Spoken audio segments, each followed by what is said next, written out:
అరకంట సరిపోవంత ముద్దాటలో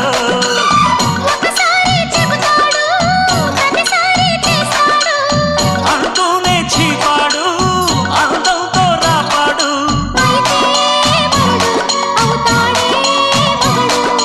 అసలే